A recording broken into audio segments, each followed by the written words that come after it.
তাহলে শবে বরাত নিয়ে আমাদের আলেমদের মধ্যে কয় ভাগে বিভক্ত? তিন ভাগে। এক ভাগ হচ্ছে ছাড়াছাড়িতে, মানে শবে বরাত বলতে কিচ্ছু নাই, একবারে মুখ, আমাদের এলাকায় গ্রাম্য ভাষা বলে মুখ ফুচ্চা না করা আর কি, একবারে মুখ মুছে না করে ফেলে। আরেক ভাগ শবে বরাতকে গুরুত্ব দিতে দিতে লাইলাতুল কদরের চাইতেও উপরে নিয়ে যায়, অনেকটা আপনার বাপের চাইতে পুতের বয়স বেশি এরকম বানায় ফেলে। আবার আরেক ভাগ আছে, তারা বলে না, আমরা ছাড়াছাড়িতেও নাই, ধরাধরিতেও নাই, বাড়াবাড়িতেও নাই, বরং আমরা মাঝামাঝিতে কুরআন এবং হাদিস যা বলে আমরা এটার উপরেই থাকবো ইনশাআল্লাহ। তাহলে আজকের আলোচনায় আপনারা লক্ষ্য করবেন, আমি এমন কিছু কথা বলবো যেই কথাগুলো ইতোমধ্যে পুরাতন যুগে বিগত দিনগুলোতে করে আসছেন, এগুলোর সাথে কন্ট্রাডিকশনে চলে যাবে। মানে এতদিন করে আসছেন, কিন্তু আজকে দেখবেন এই বিষয়গুলো কোরআন হাদিসে নাই। যদি কোরআন হাদিসে না থাকে তাহলে আপনি ঘাটতেরামি করে এটা কি করবেন নাকি করবেন না? ধরেন এতদিন একটা জমিন আপনি খাইতেন, কিন্তু এখন প্রমাণিত হলো ওই জমিনের কোনো ধরনের দলিল আপনার কাছে নাই, আপনাকে কিন্তু বাধ্য হয়েই এটা ছেড়ে দিতে হবে, কারণ দলিল যেহেতু আপনার নাই। আবার আরেক ব্যক্তি আইসা বলছে এই ক্ষেতটা তো আমার, আপনি বলেন অসম্ভব, তোর মাথা ফাটায় ফেলবো, তোর মানে সে যদি টাটকা নগদ একেবারে রিয়েল দলিল দেখাতে পারে, আপনার লাঠি কাজ করবে? ইবাদতের বিষয়টা হচ্ছে এরকম, কোরআন এবং হাদিস দিয়া আপনার সামনে যেই দলিল ভিত্তিক আমল আসবে এটাকে আপনার পালন করতেই হবে। আর আপনি পালন করতেছেন 1000 বছর ধরে, কিন্তু এটা কোরআন হাদিসের দলিল দিয়া প্রমাণিত না, আপনাকে এটা ছাড়তে হবে যদি আপনি ঈমানদার হন। কথা বুঝেন নাই মনে হয় প্রিয় হাজিরিন। তাহলে যারা ছাড়াছাড়ি করতেছে আমরা তাদের ব্যাপারে পরে যাব, আগে আমরা বাড়াবাড়ি গ্রুপের বিষয়টা দেখি তারা কি করে। ছোটবেলায় আপনারা যারা মুরব্বী আছেন, আমার বয়স্ক আছেন, আর ছোট ভাই যারা আছে তারা বুঝবে না, শবে বরাতকে উপলক্ষ করে গোসল করেন না এরকম কেউ আছেন? শবে বরাতে গোসল করছেন এরকম কে কে আছেন? আমিও করছি, কিন্তু আমিও আপনাদের দলে গোসল করছি।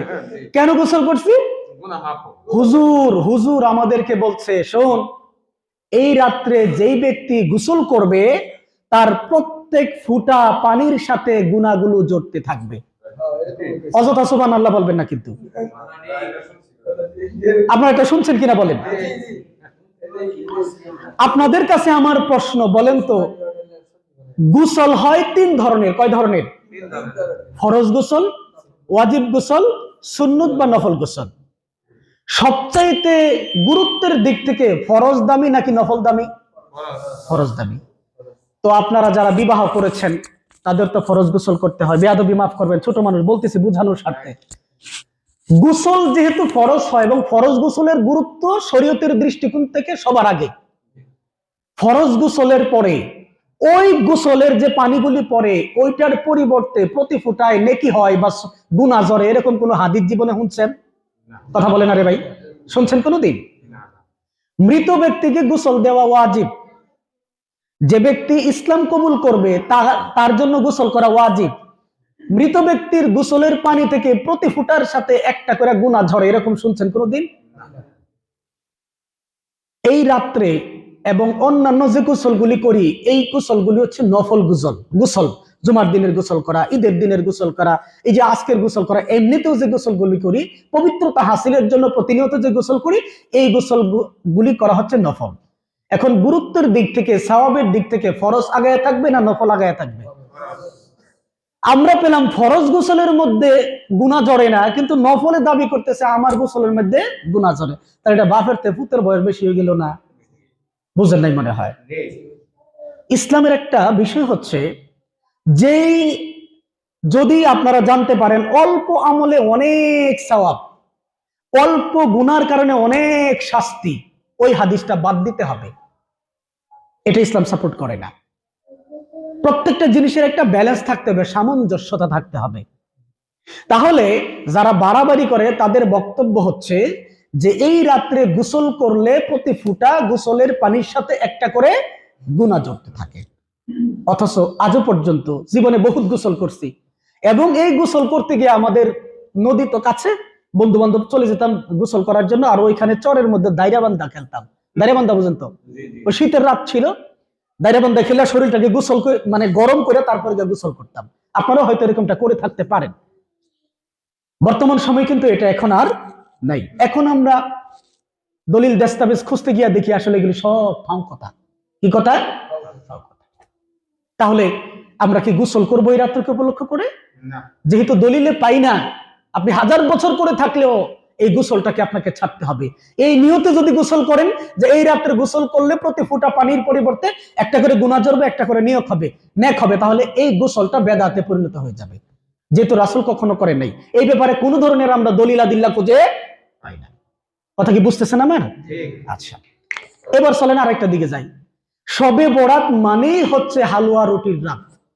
যদিও এটা গ্রামের মধ্যে নাই, কিন্তু ঢাকায় আছে, ব্রাহ্মণবাড়িয়াতে আছে, কুমিল্লা আছে, চট্টগ্রামের দিকে আছে, দক্ষিণাঞ্চলে, অর্থাৎ ভণ্ডপীরের মুরিদ যে দিকটা বেশি, ওই দিকটা ওই শবে বরাতের রাত হচ্ছে হালুয়া রুটির রাত। কারণ কি? ওরা আবার একটা ফজিলত বানাইছে। কি ফজিলত জানে? হালুয়া রুটির ফজিলত বর্ণনা করতে গিয়ে বলে, আল্লাহর রাসূল সাল্লাল্লাহু আলাইহি ওয়াসাল্লাম উহুদের যুদ্ধের মধ্যে দান মুবারক শহীদ করার পরে তিনি শক্ত কিছুই খেতে পারে না। এই জন্য সাহাবায়ে কেরাম আজমাইনগণ আল্লাহর রাসূলকে ওই ভাঙা দাঁত নিয়ে যেন খেতে পারে, এই জন্য হালুয়ার ব্যবস্থা করে দিয়েছিলেন। যেই ব্যক্তি শবে বরাতের রাত্রে হালুয়া রুটির ব্যবস্থা করবে, তার আমল নামায় ওই পরিমাণ সওয়াব যাবে যেই পরিমাণ সওয়াব আল্লাহর রাসূলকে হালুয়া দেওয়ার ফলে হয়েছিল। ইন্না লিল্লাহি সুবহানাল্লাহ বলছেন। অথচ এটা মেড ইন চাইনা, এটা কোনো দলিল আদিল্লা নেই। এই সমস্ত কথা বলে বলে আমাদের মতো কিছু হুজুররা ওই হালুয়া রুটির ব্যবস্থা করেছে।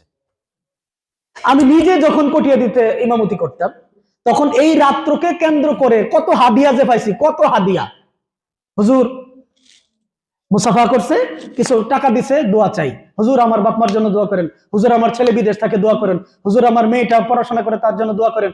মানে দোয়ার আর শেষ নাই। কয়জনকে দোয়া দিব বলেন তো? এদিক দিয়ে কিন্তু আমার পকেট ভরে গেছে গা। আমাদের আলেমরা এই সামান্য ওই পকেট ভরার জন্য তারা বিদাতটাকে সমাজের মধ্যে জিঙিয়ে রাখছে। কথা বুঝেন নাই মনে হয়? আপনারা অনেক সময় বর্মি বাজারে গেছেন, গিয়া দেখছেন এক ব্যক্তির ঠ্যাঙ্গের মধ্যে কি জানি সমস্যা হয়েছে, ঠ্যাং দেখায়া বলতেছে, বাবাজিরা আমার কিছু টেহা দেন, এটা দিয়ে আমি চিকিৎসা করি। সে 12 বছর ধরে ঠ্যাং দেখায়া চিকিৎসা মানে টেহা কামাই করতেছে। যেই টেহা ইতিমধ্যে কামাই করছে, এই টেহা দিয়া স্বর্ণের ঠ্যাং একটা লাগাইতে পারে, কিন্তু সে এই রূপটাকে পাল্টাছে। কেন পাল্টাছে জানেন? এই রূপ দেখায়া, পা দেখায়া, সিম্পিতি আদায় করে মানুষের কাছ থেকে টাকা নেওয়ার জন্য। এ পর্যন্ত বুঝছেন কিনা কন? ঠিক তদ্রূপ আমাদের সমাজের কিছু হুজুরেরা নিজেদের পকেটটাকে তাজা করার জন্য এরকম কিছু বেদাতকে সমাজের মধ্যে জিয়া রাখছে। ওরা জানে বিদাতগুলি যদি না থাকে তাহলে আমাদের পকেটটা ফাঁকা হয়ে যাবে। এই জন্য আমি আপনাদেরকে দোষারোপ করব না, দোষ আমাদের হুজুরদের। কথা কি বুঝতে পারতেছেন? শবে বরাতে শুধুমাত্র হালুয়া রুটি নয়, আপনি যদি ঢাকার দিকে যান, গিয়ে দেখবেন শবে বরাতের রাত্রে এলাকার পোলাপান গুলো গোসল করে করে আতর সরুমা লাগাইয়া ভ্যান গাড়ির মধ্যে অথবা রিক্সায় উঠে উঠে এই মসজিদ থেকে ওই মসজিদে, এই মসজিদ থেকে ওই মসজিদে, ওই মসজিদ থেকে ওই মসজিদে ঘোরাফেরা করে। তারা বোঝাতে চায় শবে বরাত আমাদের জন্য রাত্রিবেলা ভ্রমণ করার জন্য আসছে। তারা বিভিন্ন মসজিদে যায়, যায় যায় খোঁজ নেয় কোন মসজিদে কি পরিমাণ খাবার দেয়। আমরা ছোটবেলায় এটা করছি। এই মসজিদে গেছি, কয়টা মিষ্টি নিছি, আরেক মসজিদে গেছি কিছু বাতাসা নিছি, আরেক মসজিদে গেছি কিছু হাদিয়া নিছি। এরকম করতে করতে আমাদের সর্বশেষ যে মসজিদ, কারিমুন্সি মসজিদ, অনেকে হয়তো চিনে থাকতে পারেন, ওই কারিমুন্সি মসজিদের মধ্যে আবার রাতের বেলা তো আবার খিচুড়ি পাক করতো। রাতের 3টার সময় সেরা খিচুড়ি পাক করে খিচুড়ি খাইয়া পরে বাড়িতে যেতাম। ইতিমধ্যে কিন্তু ছোট ছোট মসজিদগুলিতে মিষ্টি কিন্তু ইতিমধ্যে এক ব্যাগ হয়ে গেছে মোটামুটি। এই যে বিষয়গুলি আছে, এগুলি একসময় শবে বরাতকে কেন্দ্র করে আমাদের সমাজে প্রচলিত ছিল। আপনি প্রশ্ন করতে পারেন, হুজুর কাজগুলো তো খারাপ না? এই যে এতক্ষণ পর্যন্ত যে কথাগুলো বললাম, এগুলি কি খারাপ কাজ? এক একটা না, খারাপ না। কিন্তু আপনি যখন ইবাদতের নিয়তে করতে যাবেন, তখন এটার পিছনে দলিল লাগবে। আপনি ইবাদতের নিয়তে যাই কিছুই করতে যান, প্রত্যেকটার পিছনে কি লাগবে? দলিল লাগবে। হয়তো কোরআনের আয়াত লাগবে, নয়তো আল্লাহর রাসূলের সুন্নত বা হাদিস লাগবে। যদি দুইটার কোনো একটা না পান, তাহলে আপনাকে এটা পরিত্যাগ করতে হবে। কারণ আপনার চাইতে, আমার চাইতে আল্লাহর রাসূল বেশি আমল করছে না কম আমল করছে? বলেন তো, আমার কথা বুঝেন নাই মনে হয়। আমাদের চাইতে আল্লাহ রাসূল বেশি আমল করছে নাকি কম আমল করছে? আপনি যে নতুন নতুন আমল সংযোজন করলেন, এই ব্যাপারে একটা হাদিস বলি। 3 ব্যক্তি আয়েশা সিদ্দিকা রাদিয়াল্লাহু তাআলা আনহার কাছে গিয়া বললেন, উম্মুল মুমিনিন, হে আয়েশা সিদ্দিকা রাদিয়াল্লাহু তাআলা আনহা, আল্লাহর রাসূল সাল্লাল্লাহু আলাইহি ওয়াসাল্লামের আমল কেমন ছিল যদি আমাদেরকে একটু বলতেন।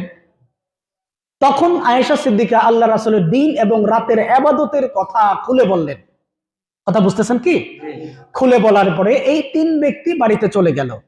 বাড়িতে চলে যাওয়ার পরে তারা 3 জনে বসে সলা পরামর্শ করে একটা সিদ্ধান্ত নিল। কি সিদ্ধান্ত নিল? আয়েশা সিদ্দিকা রাদিয়াল্লাহু তাআলা আনহার কাছে আমরা এই পর্যন্ত যেই পরিমাণ রাসূলের ইবাদতের কথা শুনেছি, আল্লাহর রাসূলের জীবনের আগের যত গুনাহ আছে সব গুনাহ মাফ করে দেয়া হয়েছে, পিছনের যত গুনাহ হবে সব গুনাহ মাফ। এরপরেও আল্লাহর রাসূল যেই পরিমাণ ইবাদত করেন, আমরা তো সাধারণ মানুষ, ওই পরিমাণ ইবাদত করার মতো সামর্থ্য আমাদের নেই। তাহলে কি করতে হবে? আমাদেরকে স্পেশাল কিছু আমল করতে হবে। এই জন্য 3 ব্যক্তি 3 ধরনের সিদ্ধান্ত নিয়ে নিল। একজন চিন্তা করল, আমি সংসারের চিন্তায় যেহেতু আমল করতে পারবো না, এই জন্য সংসারের চিন্তা বাদ দিয়া দিলাম, জীবনে কোনোদিন বিয়ে করব না। অবিবাহিত কমিটির সভাপতি হয়ে গেছে। আরেকজন বললেন, যেহেতু আল্লাহর রাসূলের সমপরিমাণ সওয়াব আমি কোনোদিন করতে পারবো না, সেহেতু আজ থেকে আমি সারা জীবনের জন্য রোজার নিয়ত করে ফেললাম, জীবনে কোনোদিন আমি রোজা ছাড়বো না। কঠিন নিয়ত করে ফেলাইছে, জীবনে কোনোদিন রোজা ছাড়বো না। অথচ আল্লাহর রাসূল বলেন, পৃথিবীর সবচেয়ে উত্তম রোজা হলো দাউদ আলাইহিস সালামের রোজা।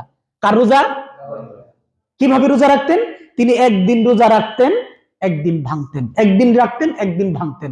ওই বেচারা কঠিন নিয়ত করছে, দাউদ অফিসে ফেলাইয়া দিয়াম, আমি সারা জীবন রোজা রাখবো। কথা কি বুঝতে পারছেন? আরেকজন চিন্তা করল, আল্লাহর রাসূল যেই পরিমাণে ইবাদত করে, এই পরিমাণ ইবাদত তো আমি কোনোদিন করতে পারবো না, এই জন্য আজ থেকে ঘুমটাকে হারাম করে দিলাম, জীবনে আর কোনোদিন রাতের বেলায় বিছানায় পিঠ লাগাবো না। বলেন তো, এই যে 3টা সিদ্ধান্ত নিছে, কোনটার চাইতে কোনটা খারাপ? বুঝেন নাই মনে হয়। জীবনে বিয়া করব না, কারণ সংসারের ধান্দায় ইবাদত বাতিল হয়ে যাবে। আরেকজনে চিন্তা করলো, যতদিন বেঁচে আছি ততদিন রোজা রাখবো। আরেকজন চিন্তা করলো, সারা রাত আমি আর ঘুমাবো না, ঘুমাইলেই তো ইবাদত করতে পারবো না। এই চিন্তা করে তারা যখন তাদের ইবাদতে নিমগ্ন হয়ে গেল, এই সংবাদ গেল আল্লাহর রাসূলের কাছে। আল্লাহর রাসূল যথারীতি তাদেরকে ডেকে আনলেন, এই তোমরা নাকি এইরকম সিদ্ধান্ত নিয়েছো? তখন তারা বলল, হ্যাঁ আল্লাহর রাসূল, আমরা তো এই সিদ্ধান্ত নিয়েছি। আল্লাহর রাসূল বলেন, আমি যা জানি তোমরা তা জানো না, আমি যা জানি তোমরা তা জানো না। অথচ আমি তো বিবাহ করেছি, আমি তো রোজা রাখি আবার রোজা ভাঙি, আমি তো রাতের বেলা ঘুমাই এবং ইবাদত করি। আমি যদি এগুলো করতে পারি, তাহলে তোমাদেরকে কে বলছে আমার উপরে চলে যাওয়ার জন্য? বোঝেন নাই মনে হয়। তাহলে এই হাদিস দিয়া বোঝা গেল, আল্লাহর রাসূল যা করেছেন, যেভাবে করেছেন, হুবহু ওইভাবেই করতে হবে। এইখানে অ্যামেন্ডমেন্ট করার মানে সংযোজন বিয়োজন করার কোনো সুযোগ আমাদের নাই। তাহলে আপনি যত ইবাদত করতে চান, প্রত্যেকটা ইবাদতের পিছনে কোনো না কোনো দলিল লাগবে। সম্মানিত হাজিরিন, আজকে রাত্রে বিষয়ে কথা বলবো লাইলাতুল কি জানি বললেন, বরাত বা শবে বরাত। আমাদের এক শ্রেণীর আলেমরা বলেন শবে বরাত বলতে কোনো কিছু নাই। আপনারা কিন্তু অমনোযোগী হয়ে যাইতেছেন, আমার কথা বুঝতেছেন না মনে হয়। শবে বরাত বলতে কোনো কিছু নাই। এখন আপনাদের কাছে আমার প্রশ্ন, যারা বলে শবে বরাত বলতে কোনো কিছু নাই, তাদের কথাটা কি সত্য নাকি মিথ্যা? আমার মসজিদে আজকে যখন এই প্রশ্ন করলাম, তখন 5 জন মুসল্লি মাত্র উত্তর দিছে। 200 মুসল্লির মধ্যে 5 জন। বাহিরা কি হলো, উত্তর দিলেন না কেন? আবার প্রশ্ন করলাম, তখন সবাই মিলে বললেন যারা এই কথা বলে তারা মিথ্যা কথা বলেছে। আমি বললাম, আপনারা 200 মানুষ একদিকে, আমি অপর দিকে। আমি বললাম কথাটা সত্য। মানে ওরা বলেছে কোরআন হাদিসে শবে বরাত বলতে কোনো কিছু নাই। আমি বললাম কথাটা সত্য, কোরআন হাদিসে শবে বরাত বলতে কোনো কিছু নেই। আপনারা টাসকি খেয়ে গেছেন না যে শবে বরাত বলতে কোনো কিছু নাই, তাহলে এতদিন যা করলাম সবকে ফাও করলাম? প্রশ্ন আসতে পারে কিনা? দেখেন, নমাজ কিন্তু কোরআনের মধ্যে নাই, এটা জানেন নাকি? নমাজ কোরআনের মধ্যে নাই, বেহেস কোরআনের মধ্যে নাই, দুজক কোরআনের মধ্যে নাই, এটা জানেন নাকি আপনারা? কথা বলেন আরে ভাই। নমাজ কোরআনের মধ্যে নাই, বেহেস কোরআনের মধ্যে নাই, দুজক কোরআনের মধ্যে নাই, ফেরেশতা কোরআনের মধ্যে নাই। কেন নাই জানেন? কারণ হচ্ছে নমাজ, ফেরেশতা, দুজক, বেহেশত এগুলি হইল ফার্সি শব্দ। কি শব্দ? তা আপনি আরবির মধ্যে ফার্সি খুঁজলে কাম হইব না? কথা বুঝছেন নাই মনে হয়।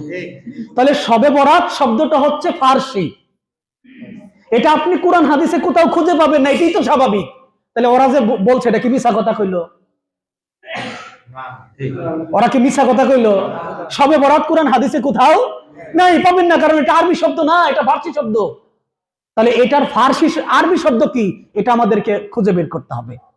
এটার আরবি শব্দ হচ্ছে লাইলাতুন নিসফি মিন শাবান। এটার আরবি শব্দ কি? লাইলাতুন নিসফি মিন শাবান। এটা দিয়ে আমাদেরকে সার্চ করতে হবে কোরআনের মধ্যে আছে কিনা। কোরআনুল কারীমের মধ্যে সূরা দুখানের 3 এবং 4 এই দুটি আয়াতের তাফসীর করতে গিয়া ইকরামা রাহমাতুল্লাহি আলাইহি নামে একজন তাবেঈ বলেছেন, এখানে লাইলাতুল মুবারাকাতুন বলতে লাইলা শবে বরাতকে বোঝানো হয়েছে।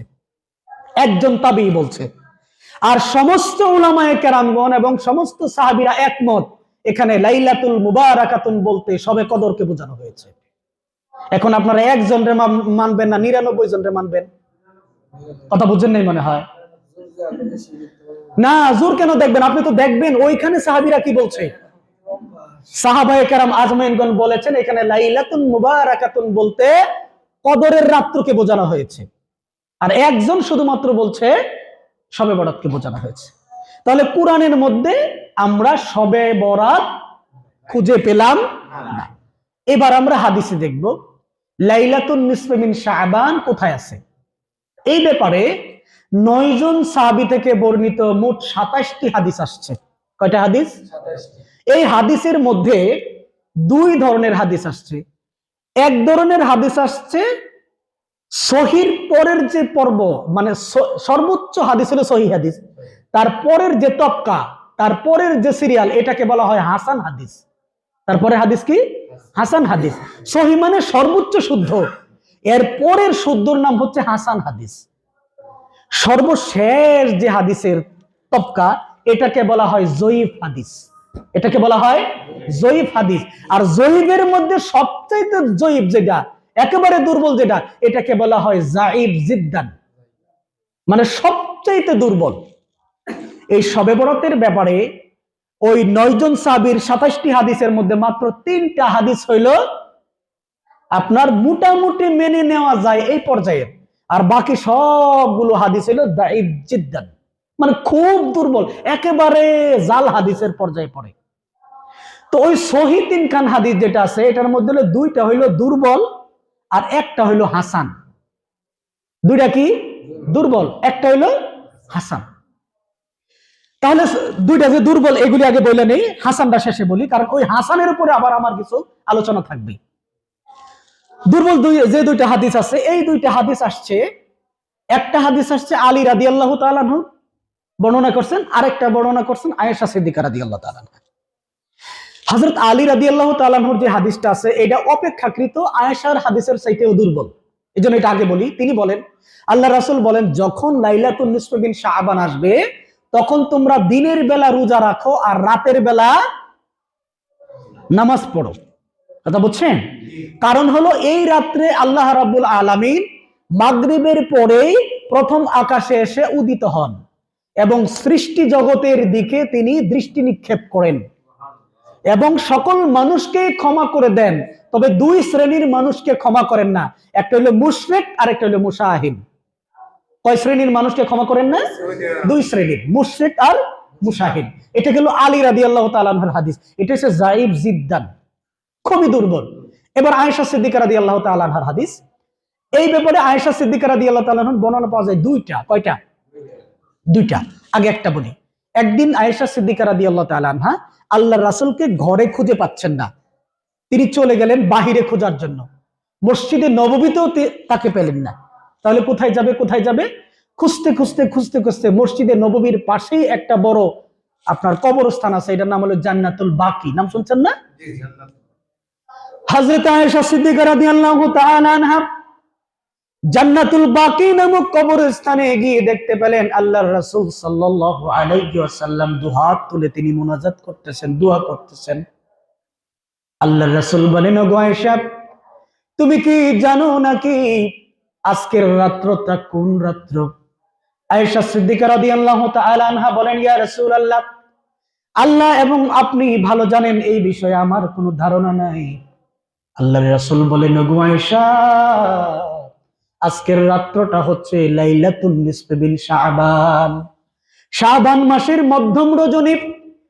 এই রাত্রিতে আল্লাহ রাব্বুল আলামিন সন্ধ্যার সময় প্রথম আকাশে এসে উদিত হন, সৃষ্টি জগতের দিকে তিনি দৃষ্টি নিক্ষেপ করেন এবং বনু কালব গোত্রের মধ্যে যেই পরিমাণ ছাগল রয়েছে, ওই ছাগলের যেই পরিমাণ লোম রয়েছে, ওই লোম পরিমাণ মানুষকে তিনি ক্ষমা করে দেন।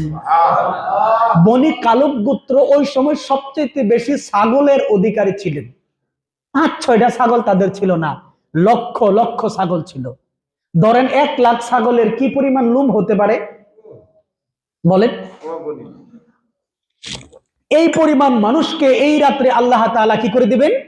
ক্ষমা করে দিবেন। ওইখানে আল্লাহ রাসূল বলছেন, তবে 2 শ্রেণীর মানুষকে ক্ষমা করবেন না। এক শ্রেণী হলো মুশরিক, আর এক শ্রেণী হলো মুশাহিদ। হযরত আয়েশা সিদ্দিকা রাদিয়াল্লাহু তাআলা আনহা কর্তৃক বর্ণিত আরেকটা হাদিস। এই হাদিসে তিনি বলেন, একদিন আমি রাসূলুল্লাহ সাল্লাল্লাহু আলাইহি ওয়াসাল্লামের সাথে আমার হুজরা মুবারকে ঘরের মধ্যে শায়িত ছিলাম। হঠাৎ করে আমি কথা বলতেছে কেন ভাই? সমস্যা কোনো? হঠাৎ করে আমি আল্লাহর রাসূলকে আমার পাশে শায়িত অবস্থায় পেলাম না। এমন সময় আমি খুঁজতে বের হলাম, বেরিয়ে দেখলাম ঘরের মধ্যে আল্লাহর রাসূল এক কর্নারে দাঁড়িয়ে তিনি ইবাদত করতেছেন। কি করতেছেন? নামাজ পড়তেছেন। এত লম্বা রুকু তিনি দিচ্ছেন, এত লম্বা সিজদা তিনি দিলেন, সিজদার মধ্যে গিয়ে এত পরিমাণ লম্বা তিনি সিজদা দিলেন, তার মাথা আর ওঠাচ্ছেন না। আমি ভয়ে বিবহল হয়ে গেলাম, শঙ্কায় পড়ে গেলাম, আল্লাহর রাসূল কি দুনিয়ার জিন্দেগি থেকে বিদায় নিয়ে নিলেন নাকি? এই কথা চিন্তা করে আমি রাসূলের কাছে গেলাম, পায়ের বৃদ্ধাঙ্গুলের মধ্যে আমি ধরলাম, তার পায়ের পা মুবারকের বৃদ্ধাঙ্গুলের মধ্যে ধরলাম। আল্লাহর রাসূল বুঝতে পারলেন, তিনি তার পাটাকে একটু নাড়া দিলেন। আমি বুঝলাম না তিনি জীবিত রয়েছেন। তিনি নামাজ শেষ করলেন। শেষ করার পরে, ও হুমায়রা, তিনি আয়েশা সিদ্দিকা রাদিয়াল্লাহু আনহাকে আদর করে অনেক সময় হুমায়রা বলে ডাকতেন। ও হুমায়রা, তুমি কি ভেবেছো নাকি আমি তোমার হক নষ্ট করেছি, অর্থাৎ অন্য কোন স্ত্রীর ঘরে গিয়েছি, এটা কি তুমি মনে করেছো নাকি? আয়েশা রাদিয়াল্লাহু তাআলা আনহা বলেন, ইয়া রাসূলুল্লাহ, আমি এমনটা মনে করি নাই, তবে আপনার লম্বা সিজদা দেখে আমি ভয় পেয়ে গিয়েছি। আপনি কি দুনিয়ার জিন্দেগিতে জীবিত আছেন নাকি? এই জন্য আপনার কাছে এসেছি। আল্লাহর রাসূল বলেন, ওগো আয়েশা, তুমি জানো নাকি আজকের রাত্রিটা কোন রাত? তিনি আবার বললেন, আল্লাহ এবং তার রাসূল ভালো জানেন। আল্লাহর রাসূল বলেন, আজকের রাত্রটা হচ্ছে ওই রাত্র যেই রাত্রটা হচ্ছে লাইলাতুন নিসফি বিন শাবান। এই রাত্রের যখন আসে, সূর্য যখন অস্তমিত হয়, আল্লাহ তাআলা প্রথম আকাশে এসে উদিত হন এবং তিনি সমস্ত সৃষ্টির দিকে দৃষ্টি নিক্ষেপ করেন। সকল মানুষকেই তিনি ক্ষমা করে দেন, সাধারণ ক্ষমার অন্তর্ভুক্ত করে দেন। তবে 2 শ্রেণীর মানুষকে তিনি ক্ষমা করেন না। তার মধ্যে এক শ্রেণীর মানুষ হলো মুশরিক, আরেক শ্রেণীর মানুষ হলো মুশাহিদ। তাহলে এই যে 3টা হাদিস বললাম, 3 হাদিসের মধ্যে আমরা বুঝলাম আল্লাহ সবাইরই মাফ করে, 2 শ্রেণীর মানুষকে মাফ করে না। কয় শ্রেণীর? 2 শ্রেণী। আচ্ছা, এই 2 শ্রেণীর মানুষ যদি সারা রাত্র ইবাদত করে, তাহলে তার ইবাদতের কোনো ফায়দা আছে গো? কথা বুঝেন নাই মনে হয়। অথচ কোন ব্যক্তি যদি ওই দুই শ্রেণীর অন্তর্ভুক্ত না হয়, সে যদি আজকের রাত্রে এশার নামাজ পড়ে ঘুমায়া যায়, ফজরের নামাজ পড়ে, তাহলে আল্লাহ আজকের রাত্রে যাদেরকে ক্ষমা করবেন তারাও ঘুমায়া ঘুমায়া ওই রাত্রের ক্ষমাকারীদের অন্তর্ভুক্ত হয়ে যাবেন। কথা বুঝেন নাই? এশার নামাজ পড়ে ঘুমায় পড়লাম, আবার ফজর পড়লাম, মাঝখানে ঘুমায় রইলাম, কিন্তু আমি মুশরিকও না মুশাহিনও না, এই দুই শ্রেণীর অন্তর্ভুক্ত না, তাহলে আল্লাহ তাআলা আমাদেরকে সাধারণ ক্ষমা ঘোষণা করে দেবেন।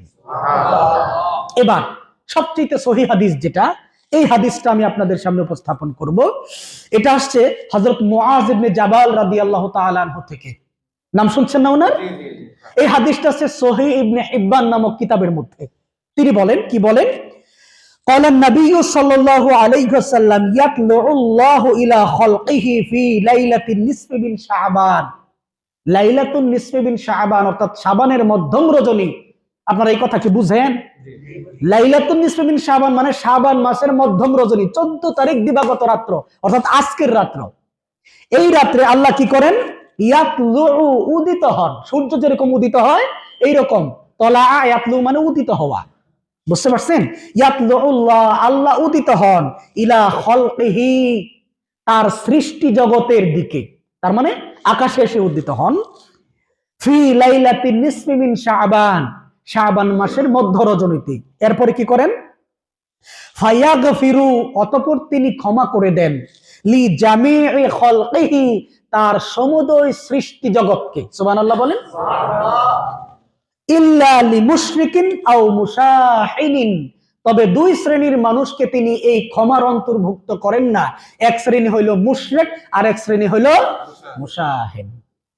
তাহলে যেই দুই হতবাগাকে আল্লাহ তাআলা এই রাত্রে ক্ষমা করবেন না, এই দুই হতবাগার পরিচয় আমাদের জানা দরকার আছে নাকি নাই? তবে মাঝখান থেকে আরেকটু কথা বলে ফেলি। এই যে এতক্ষণ পর্যন্ত হাদিস বললাম, এই হাদিসগুলো মোটামুটি মেনে নেওয়ার যোগ্য। ওই যে সর্বশেষ যে হাদিসটা বললাম, এই হাদিসটা ওই যে যারা শবে বরাতে একেবারে অস্বীকার করে তারাও বলে না এই হাদিসটা সহি পর্যায়ের, হাসান পর্যায়ের, তারাও এটারে বাদ দিতে পারে না। তাহলে একটা হাদিস দিয়েও তো এই রাত্রের ফজিলত আমরা খুঁজে পাই নাকি পাই না? এখন আজকের রাত্রকে যদি মুখ ফুচ্ছা না হইরা ফেলি, তাহলে এই হাদিসটা তো সহি, আমরা এই হাদিসকে অস্বীকার করে ফেললাম না। সুতরাং এই হাদিস দিয়ে প্রমাণিত হয় আজকের রাত্রের ফজিলত আছে নাকি নাই? আছে। এখন প্রশ্ন হলো, আজকের রাত্রে আমরা কিভাবে কাটাবো, কি ইবাদত করব? ইতিমধ্যে যে হাদিসগুলো বলছি, ওই হাদিসগুলো দিয়ে কি প্রমাণিত হয়েছে যে আল্লাহ রাসূল দল বাইন্দা গিয়া আজকের রাত্রে ইবাদত করছে? এরকম কোন প্রমাণ পাইছেন? এমনকি তিনি নিজে একা নামাজ পড়তেছেন। আয়েশা রাদিয়াল্লাহু তাআলা আনহা তার ঘরের মধ্যে শুয়ে আছে, তিনি তাকে পর্যন্ত ডাক দেন নাই। কথা বুঝেন নাই মনে হয়? যদি সম্মিলিত ভাবে, ওই যে আমরা ছোটবেলায় যেরকম ফারহাসিল্লাহ খেলতাম, মনে আছে না? সম্মিলিত ভাবে সবাইরে নিয়ে যদি নামাজ পড়তেন, তাহলে সবার আগে আয়েশাকে ডাক দেওয়ার কথা ছিল না? অথচ অন্যান্য হাদিসগুলি দেখেন, আল্লাহর রাসূল যখন আপনার রমজানের শেষ দশক চলে আসতো, লাইলাতুল কদর রাত্রকে উপলক্ষ করে আল্লাহর রাসূল পরিবার পরিজনের সবাইরে নিয়ে, হাদিসে আসছে আল্লাহর রাসূল কোমর বাইন্ধা নামিয়ে পড়তেন, এবং প্রত্যেকটা বেজুর রাত্রে ছোট ছোট বাচ্চাদেরকে সহ সারা রাত ইবাদত করতেন জান্নাত থেকে। সবাই মিলে যদি ইবাদত করা এতটা গুরুত্ব হতো এই রাত্রে, তাহলে তিনি সবাইরে নিয়ে এই ইবাদতটা করতেন। আমরা যদি ধরে নেই আজকের রাত্রে ইবাদত আছে, তাহলে আমরা সর্বোচ্চ ধরতে পারি আল্লাহ রাসূল যেহেতু একাকী ইবাদত করছেন, সেহেতু আমাদেরকেও একাকী ইবাদত করতে হবে। যেহেতু রাসূল নামাজ পড়ছেন, সেহেতু আমরা নামাজ পড়তে পারি। এখন প্রশ্ন হচ্ছে, আমাদের সমাজে দেখবেন এই রাত্রকে উপলক্ষ করে কিছু উদ্ভট নিয়মের নামাজ আছে। একটা নামাজের নাম শুনছেন আপনারা, সালাতুল আলফিয়া, নাম শুনছেন? শুনেন নেই? 100 রাকাত নামাজ। এই রাত্রে নাকি 100 রাকাত নামাজ পড়তে হয়, অথচ বিলকুল মিথ্যা কথা। আবার কেউ কেউ এই রাত্রে সালাতুত তাসবিহ নামাজ জামাতে পড়ে। আমরাও ছোটবেলায় জীবনে পড়ছি বহুবার। অথচ ফরজ নামাজ, তারপরে হচ্ছে বেতেরের নামাজ রমজান মাসে, তারপরে হচ্ছে বৃষ্টির নামাজ, সূর্য গ্রহণের নামাজ, এই কয়টা নামাজ বাদ দিয়া বাকি কোনো নামাজ জামাতের সাথে পড়ার বিধান নাই। বুঝা নাই মনে হয়? অথচ আমরা সলাত, হ্যাঁ ঈদের মানে যে নামাজগুলি আমরা জামাতে পড়ি আর কি, ওই জানাজার নামাজ, ঈদের নামাজ, ওই যে 5 ওয়াক্ত নামাজ, তারপর হচ্ছে যে বেতরের নামাজ, তারাবির নামাজ, এগুলি বাদ দিয়া অন্য কোন নফল নামাজ জামাতের সাথে পড়ার কোনো বিধানই নাই। অথচ ওইটার সালাতুত তাসবিহ নামাজটাকে জামাতে পড়ে আজকের রাত্রে। আবার কেউ কেউ এসে বলে হুজুর আজকের রাত্রের নিয়তটা কেমনে, বিশেষ করে আমাদের মা বোনের আমাদের কাছে জানতে চায়, তখন তাদেরকে বলতে হয় নাওয়াইতু আন উসাল্লিয়া লিল্লাহি তাআলা রাকাতা সালাতিল লাইলাতুল বরাতে নাফলে মুতাওয়াজ্জিহান ইলা জিয়াতিল কাবাতিশ শরীফাতি আল্লাহু আকবার। অথচ এইটা কোনো কিতাবের মধ্যেই নাই, আমরা ইতিমধ্যে বানায় বানায় বলছি। তাহলে আপনি কোন নিয়তে নামাজ পড়বেন? নফল 2 রাকাত নামাজ পড়বেন। আপনার মন চাইছে আরো বেশি পড়েন, নফল 2 রাকাত করে নামাজ পড়বেন। তবে আরেকটা কথা বলে দেই, আমাদের এখানে একটা ঘটনা বলে ঘটছিল, আমি মুজাম্মিল ভাইয়ের কাছে শুনছি। এক লোক গেছে বাজারে মাছ কিনতে। আপনাদের মনে আছে আগে 20 টাকা বাগা তাজি মাছ বেচতো, তাজি মাছ বেচতো, আমরা বাড়িতে বাজার থেকে তাজি মাছ আনতাম। তাজি মাছ দেওয়ার পরে এই ফানি সানি সহ আরো অল্প কয়টা দিত, শেষে দেয়া, মানে বুঝাইতো আমি তোমার উপরে এহসান করছি বেটা, কিন্তু এটা বুঝাইতো। ওই হ্যাঁ জুল দিত। ওই বেচারা বলতেছে এ শেষে যে দিছ সেটা কি রে? ওইটা হইলো জুল। ওই ভাই যেটা বললো জুল মানে কি, ফাও ফাও মানে কি, মাংনা মাংনা মানে কি, টেহাদের লাগতো না। তাইলে তুই আমার আগে কি রাখা দে, এটা আমার দে। বলেন তো এটা কোনোদিন দিব? কথাটা এই জন্য বললাম, যারা 5 ওয়াক্ত নামাজ পড়েন না, ফরজ গুলি যার ঠিক নাই, ওয়াজিব গুলি যার ঠিক নাই, সুন্নতে মুআক্কাদা গুলি যার ঠিক নাই, এই রাত্র ইবাদত করার তার কোনো দরকার নেই। বুঝেন নাই মনে হয়? আপনার তো ফরজও ঠিক নাই, আপনি তো মাসও নিতেছেন না, আপনি ঝুল কেন নিতে আসছেন? আপনার বেসিক নাই, আপনি আসছেন বোনাস নেওয়ার জন্য, ওভারটাইম নেওয়ার জন্য। এটা কি করে সম্ভব হয়? সম্মানিত ভাই, আপনারা মনে হয় ভীষণ রাগ করতেছেন আমার উপরে। কিরে এই রসকসহীন হুজুর করতে আইলো? সম্মানিত ভাইরা আমার, আচ্ছা তাহলে লাইলাতুল বরাত অর্থাৎ আজকের রাত্রে আমরা একাকী আমল করব। সেটা হতে পারে নামাজ, হতে পারে জিকির আজগার, হতে পারে কোরআন তেলাওয়াত, কিছু দুরূদ পড়লেন, মনে মনে আপনি ইস্তেগফার পড়লেন, আল্লাহর কাছে দোয়া করলেন। এইগুলি কি? এটাকে বলা হয় আরবিতে এনফেরাদি ইবাদত, মানে একাকী ইবাদত। আপনি এটা করতে পারবেন, অনুমোদন আছে, যেহেতু রাসূল করছিলেন। আচ্ছা তাহলে আজকের রাতের বিষয়ে মোটামুটি একটা ধারণা পাইছেন? কিভাবে ইবাদত করবেন এটাও ধারণা পাইছেন? নাকি মিস আন্ডারস্ট্যান্ডিং হয়েছে? কালকে শাস্ত্রলে বই বলবেন আমগর না হুজুর আছেন, এটা ব্যাখ্যা বলে নাই কয়ে গেছে, এরকম সমালোচনা আল্লাহর রাস্তায় কইরেন না। যদি না বুঝেন আমারে বলবেন, আমি আবার বুঝাই দেব প্রয়োজনে। প্রিয় হাজিরিন, তাহলে আজকের রাতের সবচেয়ে বড় শিক্ষা হলো আল্লাহ তাআলা সবাইরে মাফ করবেন, তবে কয় শ্রেণীর মানুষকে মাফ করবেন না? 2 শ্রেণীর মানুষকে মাফ করবেন না। তারা কারা? 1 নাম্বার হলো মুশরিক, 2 নাম্বার হলো মুশাহিন।